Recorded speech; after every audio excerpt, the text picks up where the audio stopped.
దేవునామమున ప్రత్యేకంగా వందనాలు. మరి ఉదయకాల ప్రార్థనలోకి ప్రేమపూర్వకంగా మిమ్మల్ని ఆహ్వానిస్తూ ఉన్నాను. దేవుని దేవుని బిడ్డలారా గమనించండి. మరి ఈ దినమున మనం ధ్యానిస్తున్న అంశం ఏంటంటే నిర్గమకాండం 24వ అధ్యాయాన్ని మీ ముందు పెట్టాలని నేను ఆశపడుతూ ఉన్నాను. మరియు ఆయన మోషేతో ఇతరులను, నీవును అహరోను నాదాబు అబీహును ఇశ్రాయేలు పెద్దలలో 70 మంది యెహోవా వద్దకు ఎక్కివచ్చి దూరమున సాగిలపడి మోషే మాత్రమే యెహోవాను సమీపవలెను, వారు సమీపింపకూడదు, ప్రజలు అతనితో ఎక్కి రాకూడదు. మోషే వచ్చి యెహోవా మాటలన్నిటినీ విధులన్నిటినీ ప్రజలతో వివరించి చెప్పాను. ప్రజలందరూ యెహోవా చెప్పిన మాటలన్నిటి ప్రకారం చేసేదమని ఏక శబ్దంతో ఉత్తరం ఇచ్చిరి. మరియు మోషే యెహోవా మాటను బట్టి వ్రాసి ఉదయమందు లేచి ఆ కొండ దిగువన బలిపీఠమును ఇశ్రాయేలు 12 గోత్రముల చొప్పున 12 స్తంభములను కట్టి ఇశ్రాయేలులో యవనస్తులను పంపక వారు దహన బలులను అర్పించి యెహోవాకు సమాధాన బలులను కోడలను వధించిరి. అప్పుడు మోషే వాటి రక్తంలో సగం తీసుకొని పల్లెములో పోసి ఆ రక్తంలో సగం బలిపీఠం మీద ప్రోక్షించాను. అతడు నిబంధన గ్రంథము తీసుకొని ప్రజలకు వినిపింపగా వారు యెహోవా చెప్పినవన్నీ చేయుచు విధేయులో ఇందుమనేది. అప్పుడు మోషే రక్తమును తీసుకొని ప్రజల మీద ప్రోక్షించి, ఇదిగో ఈ సంగతులన్నిటి విషయంలో యెహోవా మీతో చేసిన నిబంధన రక్తము ఇదే అని చెప్పాను. ప్రియమైనటువంటి దేవుని బిడ్డలారా గమనించండి. అయితే మోషేతో దేవుడు మాట్లాడుతూ వస్తూ ఉన్నాడు. నువ్వు ఒక్కడు మాత్రమే కొండ మీదకి రావాలను, మిగతా 70 మంది వాళ్ళు దిగువ భాగంలోనే ఉండాలి అని చెప్పేసి చెప్పినట్టుగా మనం చూస్తూ ఉన్నాం. ప్రియమైన దేవుని బిడ్డలారా, ఇక్కడ మనం గమనిస్తే మరి క్రీస్తు యొక్క నిబంధన రక్తాన్ని మనం నూతన నిబంధనలో చూస్తాం. రక్త నిబంధన లేకుండా పాప క్షమాపణ లేదు అని చెప్పేసి విషయాన్ని దేవుని వాక్యం సెలవిస్తుంది. ఒకసారి హెబ్రీయులకు రాసిన పత్రిక 9వ అధ్యాయాన్ని ఒకవేళ మనం గమనిస్తే అక్కడ మనం చూస్తాం కదా, 16వ వచనంలో మరణ శాసనం ఎక్కడ ఉండునో అక్కడ మరణ శాసనం రాసిన వాడిని మరణం ఆవశ్యకము.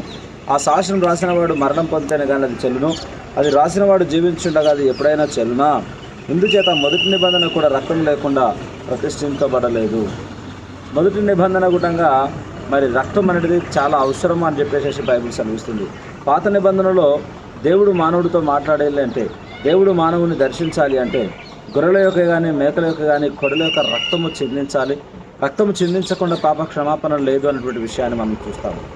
మొదటి నిబంధన గుటంగా రక్తం లేకుండా మరి లేదు, మరి రెండవ నిబంధన గుటంగా మరి రక్తం లేకుండా లేదు అని చెప్పేసి బైబిల్ సెలవిస్తూ ఉంది.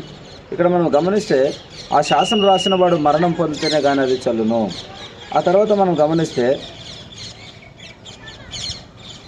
18వ వచనం, ఇందుచేత మొదటి నిబంధన కూడా రక్తం లేకుండా ప్రతిష్ఠింపబడలేదు. ధర్మశాస్త్ర ప్రకారం మోషే 10 ఆజ్ఞలను ప్రజలు చెప్పిన తర్వాత ఆయన నీళ్లతోనూ రక్తవర్ణము గల గొర్రెబొచ్చుతోనూ ఇస్సోపుతోనూ కోడల యొక్కయు మేకల యొక్క రక్తము తీసుకొని దేవుడు మీ కొరకు విధించిన నిబంధన రక్తం ఇదే అని చెప్పుచు గ్రంథం మీద ప్రజలందరి మీద ప్రోక్షించెను. అదేవిధముగా గుడారం మీదను సేవ పాత్రలన్నిటి మీదను ఆ రక్తము ప్రోక్షించెను. మరియు ధర్మశాస్త్రము ప్రకారము సమస్త వస్తువులను రక్తం చేత శుద్ధి చేయబడవలను, రక్తం చిందించకుండా పాప క్షమాపణ కలగదనియు సామాన్యముగా చెప్పవచ్చును. ప్రతి వస్తువు శుద్ధి చేయబడాలి అంటే రక్తము చిందించబడాలి అని బైబిల్ సెలవిస్తుంది. ధర్మశాస్త్ర ప్రకారం ఏదైనా పవిత్రం కావాలంటే రక్తం చిందించాలి. ఇక్కడ మనం గమనిస్తే మరి ఇశ్రాయేలు పెద్దలలో 70 మందిని మరి దేవుడు మోషే ద్వారా ఏర్పాటు చేసుకున్నప్పటికీ దేవుడు మాట్లాడుతున్న మాట ఏంటంటే మోషే మాత్రమే యెహోవాను సమీపింపవలను, వారు సమీపింపకూడదని ప్రజలతో అతనితో ఎక్కి రాకూడదు. దేవుడు సీనాయి పర్వతం మీద దేవుడు ముఖాముఖిగా మోషేతో మాట్లాడుతున్నాడు. దేవుడు మాట్లాడే కొండ మీదకి, దేవుడు మాట్లాడే ఆ స్థలంలోకి మరి ఒక మోషకు మాత్రమే ఆహ్వానం ఉంది, మిగిలిన 70 మందికి ఆహ్వానం లేదు. కారణం ఏంటి అంటే వారి కొరకు నిబంధన రక్తము చిందించబడాలి అని బైబిల్ సెలవిస్తుంది. ప్రేమంటారు నిజంగా మోషే మరి ఆ యవనస్తులకు మిగిలిన 70 మందికి చెప్పినప్పుడు వాళ్ళు ఏం చేశారంటే ఆ గొర్రెలు మేకలను తీసుకొని వచ్చినప్పుడు మోషే వారి నిమిత్తము మరి ఆ యొక్క బలి చెల్లించిన తర్వాత వాళ్ళు తీసుకొచ్చిన బలిలో రక్తము తీసుకొని ఆ బలిపీఠం మీద పోసిన తర్వాత వాళ్ళు శుద్ధి చేయబడ్డారు. ఆ తర్వాత వారు మరి ఆ కొండపైకి వాళ్ళు వచ్చినట్టుగా మనం చూస్తున్నాం. ప్రియమైన దేవుని బిడ్డలారా, ఇక్కడ మనం గమనిస్తే అప్పుడు మోషే వాటి రక్తంలో సగం తీసుకొని పల్లెంలో పోసి ఆ రక్తంలో సగం బలిపీఠంలో ప్రోక్షించను. అతడు నిబంధన గ్రంథమును తీసుకొని ప్రజలకు వినిపింపగా వారు యెహోవా చెప్పినవన్నీ చేయుచు విధేయులమై ఉందుమనేది. అప్పుడు మోషే రక్తం తీసుకొని ప్రజల మీద ప్రోక్షించి, ఇదిగో ఈ సంగతుల విషయమై యెహోవా మీతో చేసిన నిబంధన రక్తం ఇదే అని చెప్పాను. తర్వాత మోషే అహరోను నాదాబు అబీహు ఇశ్రాయేలు 70 మంది ఎక్కిపోయి ఇశ్రాయేలు దేవుని చూచిరి.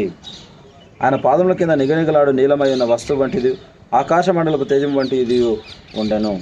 ఎప్పుడైతే ఆ రక్త నిబంధన వారి మీదకి వచ్చిందో, వారు ఎప్పుడైతే పాప క్షమాపణ పొందుకున్నారో, వాళ్ళ యొక్క మేఘాన్ని చూడగలిగారు, జీవం కలిగిన దేవుని చూడగలిగారు, దేవుని యొక్క సన్నిధిని వాళ్ళు అనుభవిస్తూ వచ్చారు. ప్రేమని గంభీరారా, ఈరోజు నీ జీవితంలో, నా జీవితంలో దైవికమైన ప్రత్యక్షతను అనుభవించాలంటే, జీవము గల దేవుని యొక్క ఉద్దేశం మనకు అర్థం కావాలి అంటే, బైబిల్ సెలవిస్తుంది, రక్షింపనేరకుండా నా చేతులు కుర్చీ కాలేదు, విననేరకుండా నా చెవులు మందం కాలేదు, మీ దోషంలో నీకు నాకు మధ్య అడ్డుగోడగా వచ్చాను. మన పాపచిత మన అతిక్రమించిన మన చచ్చిన వారమై ఉండగా జీవించున్నామన్న పేరు మాత్రం ఉన్నది, కానీ మనం మృతులమే అని బైబిల్ సెలవిస్తుంది. ఏ భేదం లేదు, అందరూ పాపం చేసి దేవుడిని గురించి మహిమను పొందలేకపోతున్నారని వాక్యం సెలవిస్తుంది. ఈ ఉదయకాలం నా ప్రభువు నీతో మాట్లాడుతున్నాడు, నాతో మాట్లాడుతున్నాడు. మనతో ఉండాలని, ముఖాముఖిగా మనల్ని దర్శించాలని ఆయన ఇష్టపడుతున్నాడు. ప్రేమను దేవుని బిడ్డలారా, అయితే ఆయనకు మనకు మధ్యలో ఏముంది అంటే, పాపం అనేది అడ్డుగోడగా వచ్చింది. పాపంతోనే నా తల్లి నన్ను గర్భము ధరించింది అంటాడు దావీదు. గమనించండి ప్రేమను దేవుని బిడ్డలారా, ఈ ఉదయకాలం నా ప్రభువు నీతో నాతో మాట్లాడుతున్నాడు. మోషతో పాటు ఆ మిగతా 70 మందికి దైవిక ప్రత్యక్షత అవసరమని దేవునికి తెలుసు. వాళ్ళు కూడా మేము విధేయులమై ఉంటాం, దేవుడు ఏ మాట చెప్పినా ఆ మాటకు మేము లోబడతామని వాళ్ళు సిద్ధపడ్డారు. వారి నిమిత్తము ఆ యొక్క రక్త నిబంధన చేస్తూ ఆ బలిపీఠంలో పోసి వారి మీద చిలకరించినప్పుడు వాళ్ళు శుద్ధులైపోయారు. ఆ తర్వాత వారు దేవుని చూసినారని బైబిల్ సెలవిస్తుంది. దైవికమైన ప్రత్యక్షతను వాళ్ళు అనుభవించారని బైబిల్ సెలవిస్తుంది. ఈరోజు నీ జీవితంలో ఎందుకు దైవికమైనటువంటి ప్రత్యక్షత నువ్వు కోల్పోయావు? ఎందుకు నువ్వు దేవునికి దూరంగా ఉన్నావు? ఏ విషయంలో నువ్వు దేవునికి దూరంగా ఉన్నావో, ఏ పాపము, ఏ శాపము, ఏ అంధకారం, ఏ చీకటి, ఏ వేదన, ఏ ఇరుకు, ఏ ఇబ్బంది, ఏది నీ జీవం కలిగిన దేవునికి నిన్ను దూరపరుస్తుందో, మరి మొదటి నిబంధన గుటంగా రక్తము లేకుండా పాప క్షమాపణ లేదు. రెండవ నిబంధన మరి ప్రభువే ఈ లోకానికి తన్ను తానే బలిగాను అర్పణంగాను లోక పాపాన్ని మోసుకొని పోవు దేవుని గొర్రెపిల్లగా ఆయన ఈ లోకానికి వచ్చాడు. ఆ కలవరిశిలలో చివరి బొట్టు తన యొక్క రక్తాన్ని కార్చాడు. ప్రేమటి దేవుని బిడ్డలారా, బైబిల్ సెలవిస్తుంది, యేసు రక్తము ప్రతి పాపం నుండి మనల్ని పవిత్రపరుస్తుందని బైబిల్ సెలవిస్తుంది. నీ జీవితంలో నీవు జీవం గల దేవునికి నువ్వు దూరంగా ఉన్నావేమో, నెమ్మది లేకుండా, శాంతి లేకుండా, సమాధానం లేకుండా నువ్వు జీవిస్తున్నావేమో, పాప క్షమాపణ పొందుకోకుండా దైవికమైన ప్రత్యక్షతకు నువ్వు దూరంగా జీవిస్తున్నావేమో, నీ జీవితం అంతా కూడా ఒక గందరగోళంలో ఉందేమో, ఎందుకంటే శరీర సంబంధమైన, భూ సంబంధమైన ఆలోచనలో నీ జీవితం పతనం అవుతుందేమో. అయితే నా ప్రభు ఈ ఉదయకాలం నీతో మాట్లాడుతున్నాడు. నీ కొరకు మొదటి నిబంధన రక్తం లేకుండా చెల్లించబడలేదు, మొదటి నిబంధన రక్తం లేకుండా నిబంధన లేదు. రెండవ నిబంధన కూడా రక్తం లేకుండా పాప క్షమాపణ లేదు. ప్రేమటి దేవుడు కాబట్టి క్రీస్తే తన్ను తాను బలిగాను అర్పణముగా అర్పించుకొని ఆ యొక్క పవిత్రమైన రక్తాన్ని నీ కొరకు నా కొరకు చెందించాడు. ఈరోజు ఆ నిబంధన రక్తం సిద్ధంగా ఉంది. బైబిల్ సెలవిస్తుంది, 1 యోహాను 1:7 మన పాపము మనం ఒప్పుకొనేలా నమ్మదగిన వాడు నీతిమంతుడు కనుక ఆయన మన ప్రతి పాపమును కడిగి సమస్త దుర్నీతి నుండి ఆయన మనల్ని పవిత్రపరుస్తాడని బైబిల్ సెలవిస్తుంది. యేసు రక్తం ప్రతి పాపము నుండి, పాపముల జీవితం అంటే మరణం, ఈ నీ జీవితంలో మరణం అనేదే లేకున్నట్టుగా, పాపం అనేదే లేకున్నట్టుగా ముఖాముఖిగా నా దేవుడు నీతో మాట్లాడాలని ఉదయకాలం నా ప్రభు నీతో మాట్లాడుతున్నాడు. నీతో నిబంధన చేయాలని ఆశపడుతున్నాడు. నువ్వు మాత్రమే రావాలి మోషే అని అన్నాడు. కారణం ఏంటంటే వారు ఇంకా ఆ యొక్క రక్త నిబంధనలోకి వారు రాలేరు, పాప క్షమాపణ వాళ్ళు పొందుకోలేరు కనుక దేవుని స్వరాన్ని, దేవుని ముఖాముఖిగా వాళ్ళు చూడలేరు. పరిశుద్ధత లేకుండా ఎవడు ప్రభువును చూడలేడు అని బైబిల్ సెలవిస్తుంది. ప్రేమటి దేవుని బిడ్డలారా, ఈరోజు నువ్వు ప్రభువును కలుసుకోవాలి అంటే, నీ జీవం కలిగిన దేవుని చేత నువ్వు దీవించబడాలి అంటే, మొదటిగా నువ్వు పాప క్షమాపణ పొందుకున్నవాడవై నువ్వు ఉండాలి. మన అతిక్రమములు, మన పాపములు మనల్ని దేవునికి దూరం చేసేస్తాయి. అయితే క్రీస్తు చివరి బట్టి రక్తం కార్చి ఈరోజు మనకు ఒక ఆధిక్యతనిస్తున్నాడు. ప్రేమని దేవుడు, ఎందుకంటే ఏ భేదం లేదు, అందరు పాపం చేసి దేవుడిని గురించి భయమను పొందలేకపోవచ్చు. నీతిమంతుడు లేడు, ఒక్కడు లేడు. దేవుని వెతుకువారు కలరేమని దేవుడు భూలోకంలో చూస్తున్నప్పుడు ఎవరైనా కనబడట్లేదంట. అయితే ఈ ఉదయకాలం నా ప్రభు నీతో మాట్లాడుతున్నాడు.